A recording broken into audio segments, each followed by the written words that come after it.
The Justice Department now putting out a new statement and saying it could meet with Ghislaine Maxwell in the coming days. She is the longtime associate to the late and notorious sex offender. Maxwell is currently serving a 20-year prison sentence after she was convicted of conspiring with Epstein to sexually abuse minors. The Justice Department now saying, and it's a lengthy statement, but in the part of the statement saying this morning, if Ghislaine Maxwell has information about anyone who has committed crimes against victims, the FBI and the DOJ will hear what she has to say. President Trump, to this point and before this, has made very clear that he is ready to move on from what he called just the last few days the Jeffrey Epstein hoax. Though it's very clearly not going away. So the president has shifted to say he supports transparency and in a rare move seems to be handing off power, so to speak, saying it's up to the Attorney General to release any credible information and evidence, along with those grand jury transcripts. Now, 11 House Republicans have signaled support for the bipartisan move making its way through Congress to force the Epstein files to be released.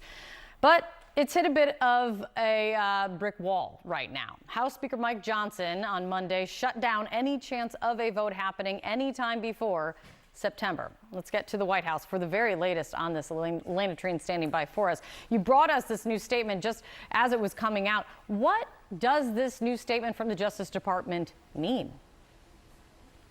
I think it's still to be seen what exactly this could yield, Kate. But I think what is clear is that they are recognizing that this position that they have really stuck to over the last couple of weeks, this idea of trying to change the subject, to try to get the president's supporters and the broader American public to move on from it, isn't working. And so this is just the latest turn showing that, okay, they recognize they need to put out more information. Now, I want to read for you just more of that statement that we got this morning from the Deputy Attorney General, Todd Blanche.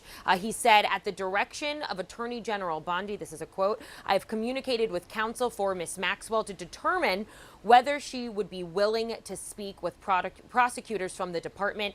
I anticipate meeting with Ms. Maxwell in the coming days."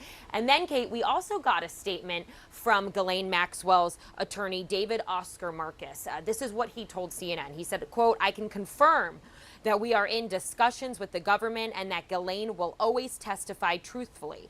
We are grateful to President Trump for his commitment to uncovering the truth in this case." So again, of course, a couple key questions now about all of this. One is, what exactly are they going to glean from this? Will Maxwell be truthful? Does she have ulterior motives? Of course, you mentioned she's in prison now for serving a 20-year sentence. You know, they have to determine what she says, whether it's credible and whether they can release it to the public. I'd remind you, the president has now repeatedly said that he's giving the Attorney General, Pam Bondi, it's up to her to decide if there's credible information to release. She can choose to do so.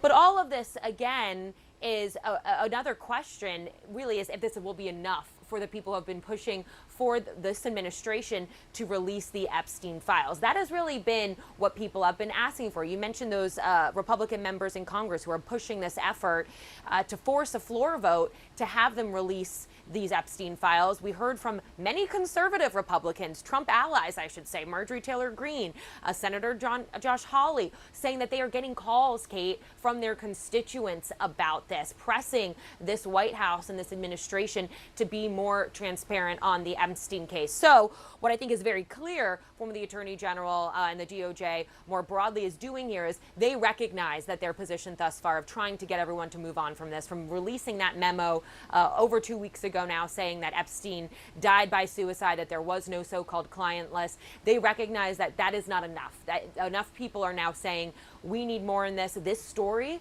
and this desire to get more information is not going away. So now it's really up to seeing what will Maxwell say, what would this meeting with her glean, and whether or not that will be enough for the people who are, again, calling for far more transparency than this Trump administration has so far been willing to give.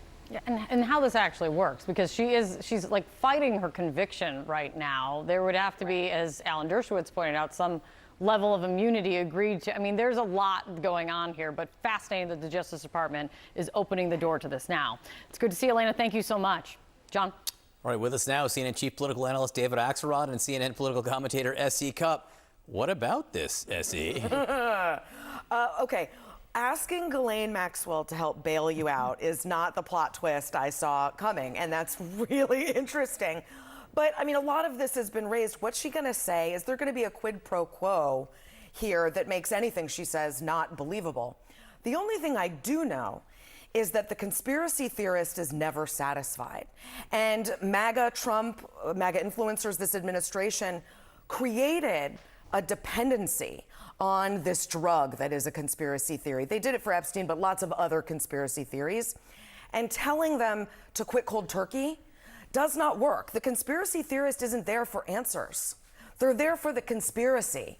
So whatever they give them, this particular sect inside of MAGA is never going to be satisfied, definitely not by something Ghislaine Maxwell says. So it's interesting. I've been looking through this statement that came from the Deputy Attorney General Todd Blanche, and it's the end of it where he says he's reaching out to Ghislaine Maxwell. But the first line, David, is the Department of Justice does not shy away from uncomfortable truths, nor from the responsibility to pursue justice wherever the facts may lead, which actually may tell you more than the fact that they're reaching out to Ghislaine Maxwell. Yeah, but you know, not to feed conspiracy theories, the idea that someone who's in prison for 20 years is going to testify truthfully is really a stretch. I mean, she knows the president has the pardon power. She knows that the president has used it pretty liberally.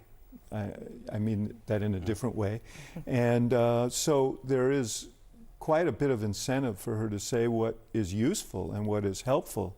And you know, the idea that this Justice Department wants her to say other than that is also strained by the things that we've seen. So I'm not sure. It's just the plot just keeps getting thicker all the time here. You know, and it's also interesting because as for asking the Attorney General to go to a judge to release the grand jury testimony, as for going to Ghislaine Maxwell to ask her to say things.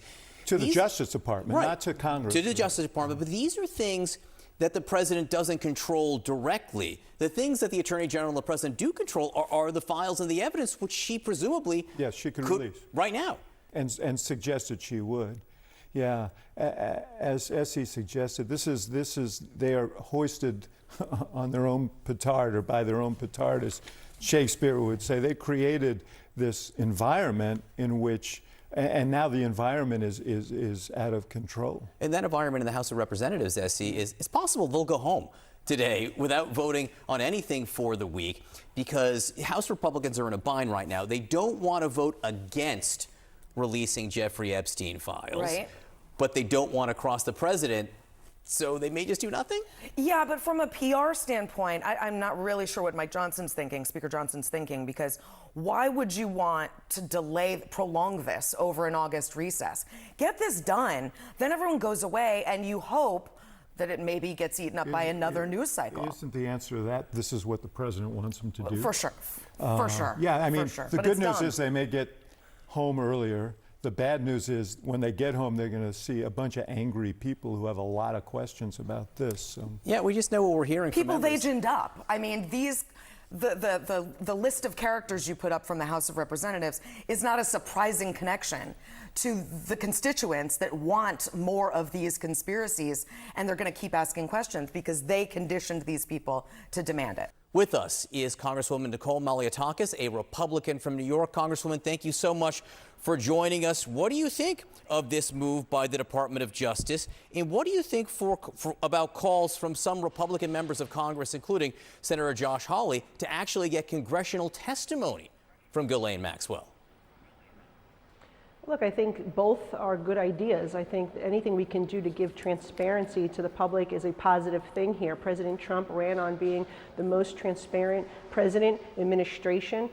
He's known for releasing transcripts and parts of phone calls that he's had with other world leaders. He has been very transparent, and when you all of a sudden don't want to be transparent anymore, it raises questions and curiosity. And so I think it's a good idea, but I also have to ask the question as to why at this moment as this becomes such a big issue. Remember, Biden administration was there for 4 years. We never heard from the Democrats or Republicans for that matter for calls for this information to be released. And I think it is really interesting that this is happening on the 6-month anniversary of the president being sworn in, where he has delivered significant wins from securing the border to attracting trillions of dollars in investment to providing the largest tax cut for working Americans, middle class and senior citizens, lower energy costs. I mean, it really begs the question as to what, they're just trying to distract. Now, with that said, I support these efforts to be transparent and to release this information to the public, but we do need to make sure that it's done in a responsible and cautious manner so we are protecting witnesses and we're protecting the victims as well.